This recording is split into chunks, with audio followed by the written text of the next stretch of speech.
The song is to empower women, her death and her rebirth.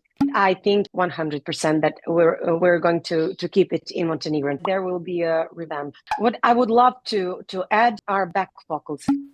I felt so much pressure, even though anyone didn't put that pressure on me. I was all alone, and I have to admit that wasn't that easy.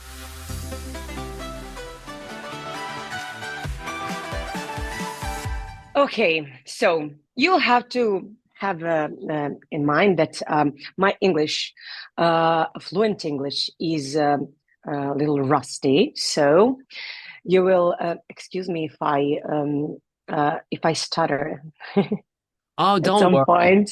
W- You speak beautifully. I have no worries. So I would like to have a Keira Knightley accent, but no.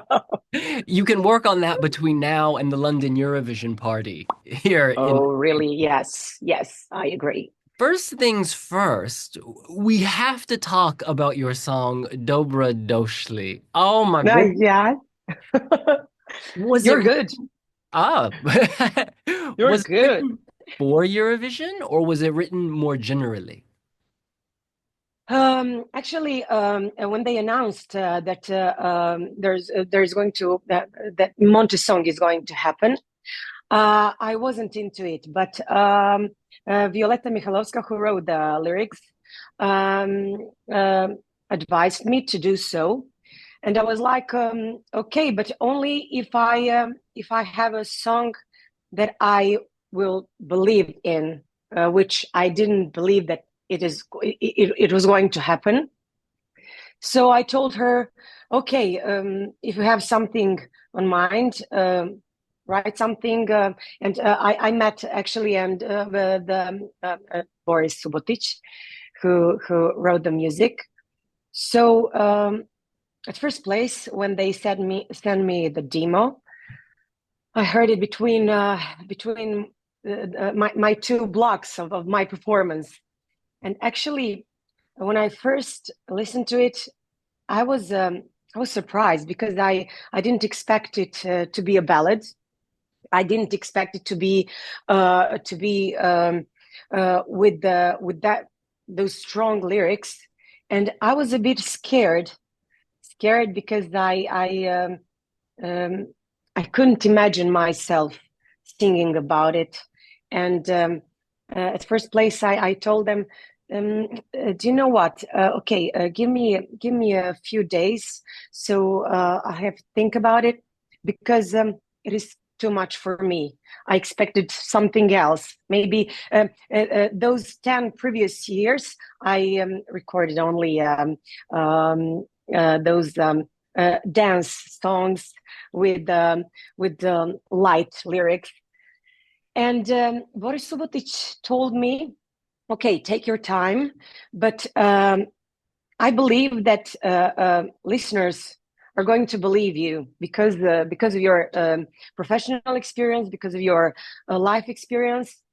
And I forward the demo to my friend, and she told me right away, Nina, that's the song for you.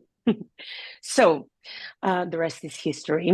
And afterwards, I started to listen that demo for 1,000 times.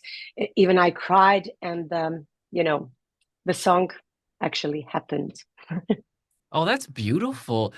For those of Yeah. us who don't speak Montenegrin, what are the lyrics? What's the song about? Um, the song is about women's strength. It's about how a single woman can be strong at those times of challenges, hard times. Whether is it some family situation, is it a sickness, and how she manages to go out from all of that. Okay, unfortunately, not all of us manage to go out of those troubles, but I think the best way to suggest someone whether it is a woman or a man, suggest to smile, to go through those troubles.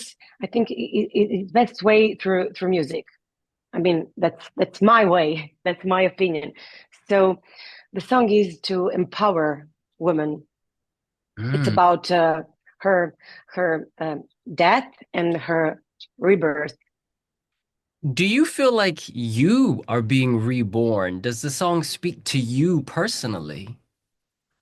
Yes, at some point, because as like everyone, I had some struggles through my life, through career, and that song reminded me of some of those, and even not my troubles, not my hard times, but hard times of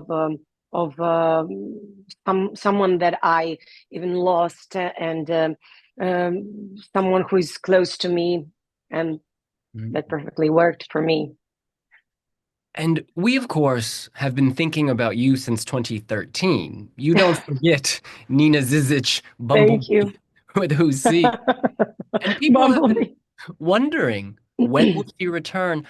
Why did you think 2025 was the right timing for you? Actually, I didn't think about actually that year. I have to admit that I'm a person who rarely steps out of her comfort zone, and when I do so, it's because someone else made me do it. That happened with the Igranka, and also that happened with this song Dobrodošli, because um, um, I have to compare myself to a bull Ferdinand, if you know him. If you know him, um, I like my comfort zone. I like to, I had during these 10 or 11 years, I had many performances. I mostly perform at clubs and bars and restaurants, and I really enjoyed that comfort zone. Then Corona time happened, and then I was a bit lazy, sleepy, whatever. So as I told you, at first place, Violeta Mihajlovska advised me to, okay, please, if you want, please give me some hints to write a song. I mean, I didn't give her any hints. That was her idea, but I didn't deliberately go out of my comfort zone and signed up for that Montesong contest. Okay. Were you fearful of competition? Were you, I guess, why were you not so eager initially? Because I promised to myself, next time I ever go to Eurovision or Montesong, that will be with the song that I will feel it completely, not to go on that kind of competition just to be a part of it. Even if I finish on fifth place, my only wish was through Montesong, and even through Eurovision 11 years ago, was to perform, okay, please, God, don't let my voice crack or something, and even now that is my only wish, to give to the European world performance worth remembering.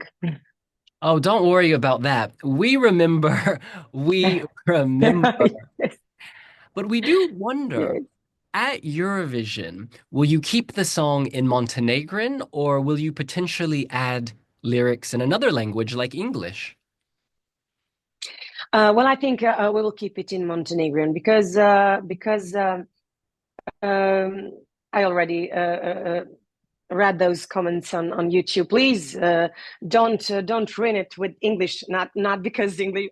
I love English, but I loved how people that don't understand Montenegrin at all, how they felt the song, and that is most important to me. And I think 100% that we're going to keep it in Montenegrin, but certainly there will be a revamp, of course. And in this revamp, what's your goal? Do you want to add power in specific places, or what are you thinking? Well, I think you should ask that Darko Dimitrov. I believe him 100%. But what I would love to add are back vocals. Certainly, I think that will make a song more powerful, and that will give me a confidence, because I was all alone through this version of song, and I have to admit that wasn't that easy.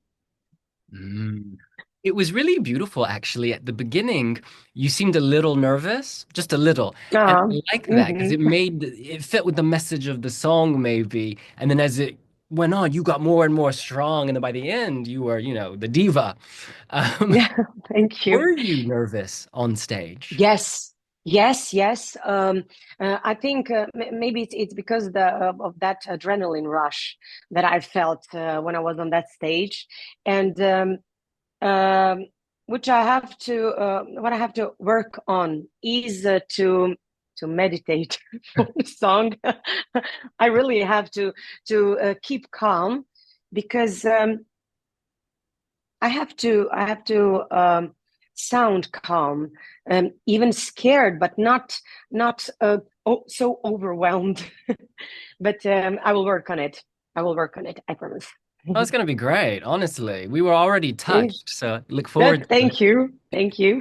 And obviously, working on the national final stage, it's much smaller than the big stage in Basel, and you'll have more technical abilities and tricks you can pull. Do you know how you want to stage it? Is there a story you were trying to tell with the shadows and the lights? We didn't talk about it yet, but the whole atmosphere from the Montesong, we're going to keep it, but it will be on a much higher level, I hope. So there will be a revamp too of the staging, but certainly we'll keep it simple, minimalistic. And my wish was only, okay, can I have my hair like this? That was my only wish. You wanted to be free. Yes. I need my hair free. And in the performance, you start with you can't see. What's that about? It's about women who actually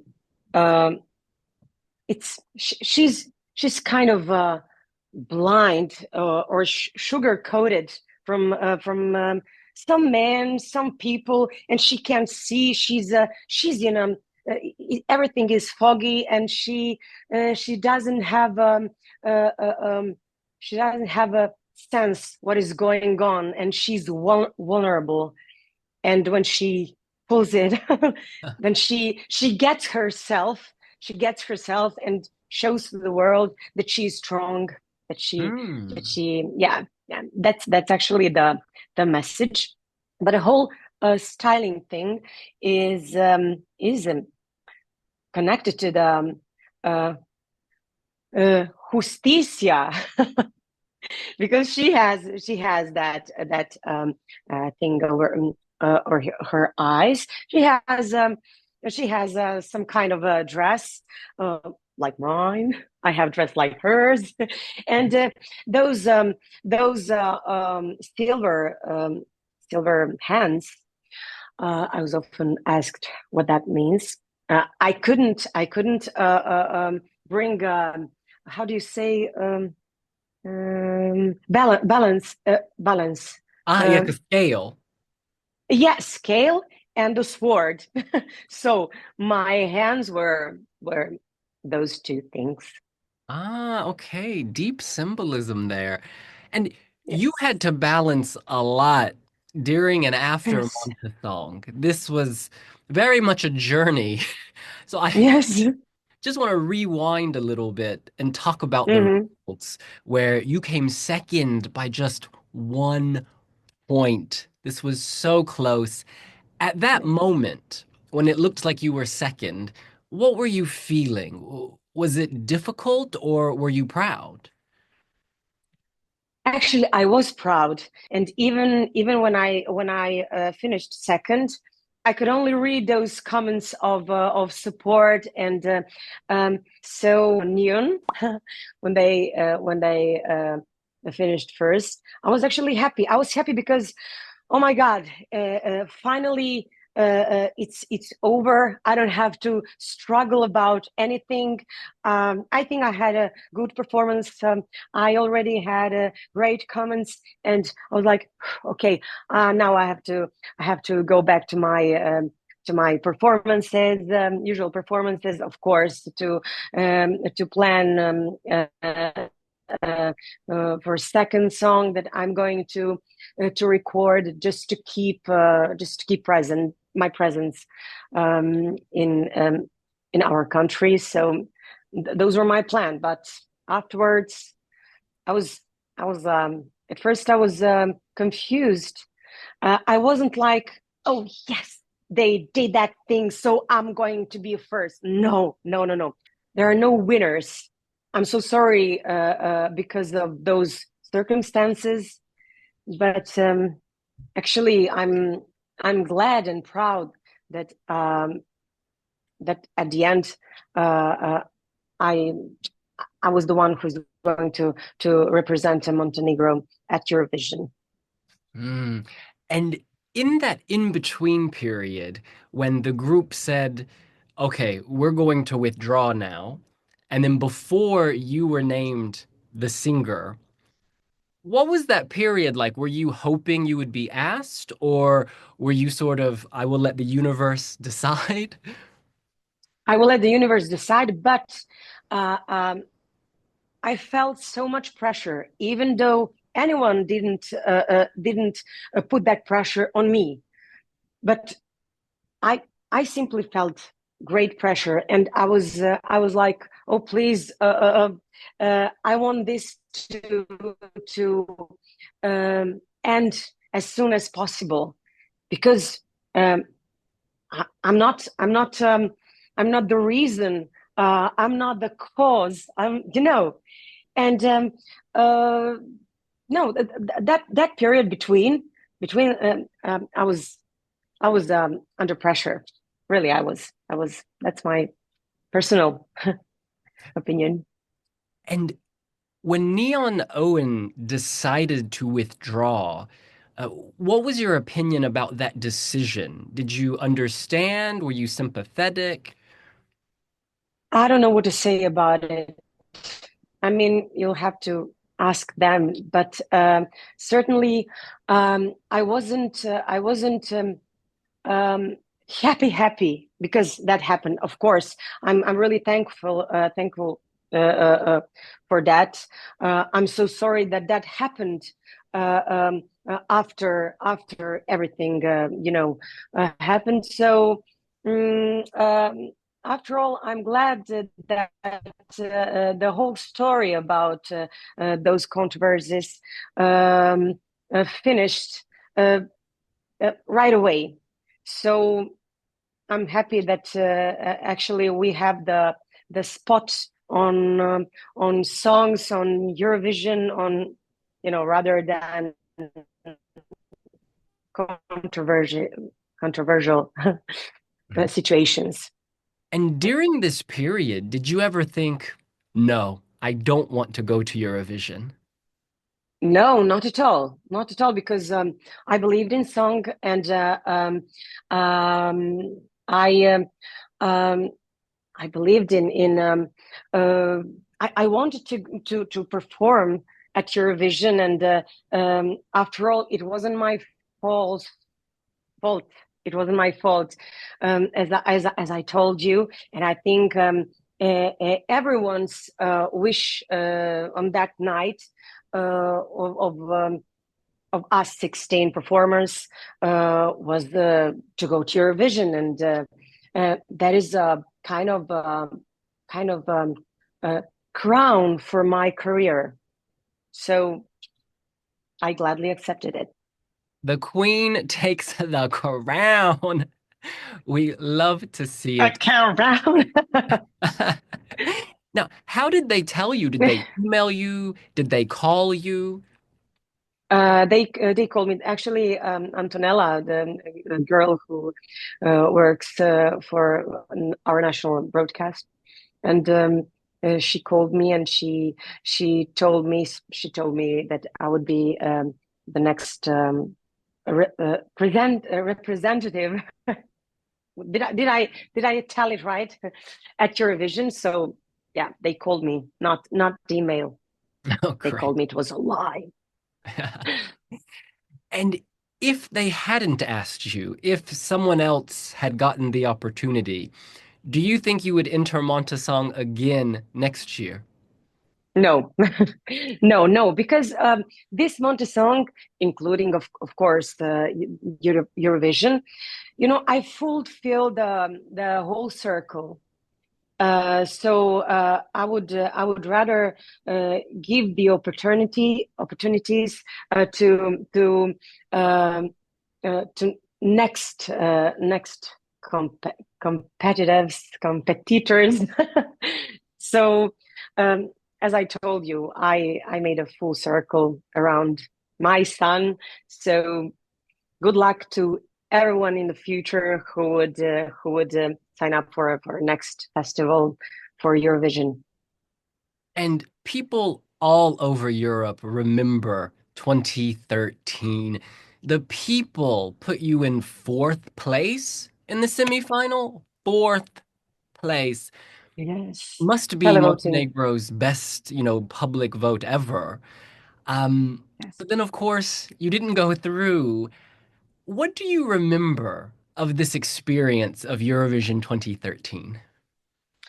Um, I was I remember the great energy, and every time they asked me in some interviews, what do you remember? Will you would you go there again? I said that I would, but not only because of me on that stage, but because I met so much great people. The energy was everything, and I really enjoyed those 2 weeks in Malmo, because I had a chance to meet Eurovision fans, and I'm a big fan of Eurovision fans, and I admire how they are passionate about Eurovision, and how they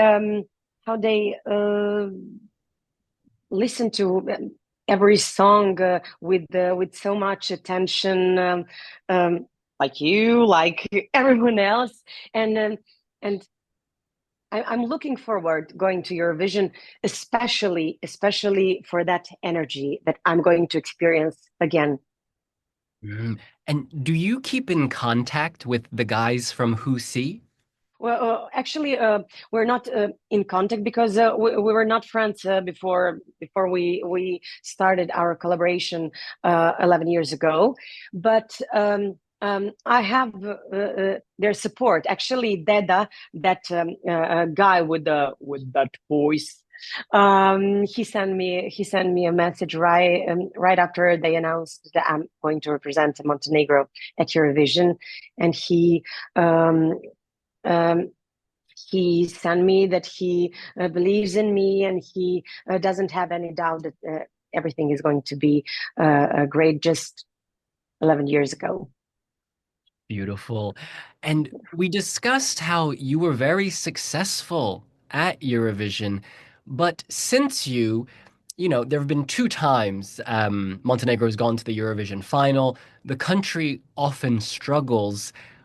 Why do you think Montenegro struggles to get out of the semifinals? I really don't know what is the main reason. When we were with the Igranka, I was I believe that we're going to make it to the final because everyone loved us, but not the jury. And I don't know what's the secret about going going to the finals. I don't know, but as I told you, for me, the most important thing is to have a great performance, and the rest is not under my control, unfortunately. So maybe I'm not the right person to ask for that kind of answer. Well, look, we believe in you. We are so excited that you are going to be in the spotlight for the next few months on the way to Basel. And we have to ask you before we go, do you have a message for all of your fans across Europe who are going to be following you in the next few months? Of course, of course. I mean, I read all your messages and all your comments, and I'm beyond grateful for that. So I love you, and I'm looking forward to meet you and see you in Basel. Nina Žižić, thank you so much. We can't wait to see Thank you very you. soon. Thank you.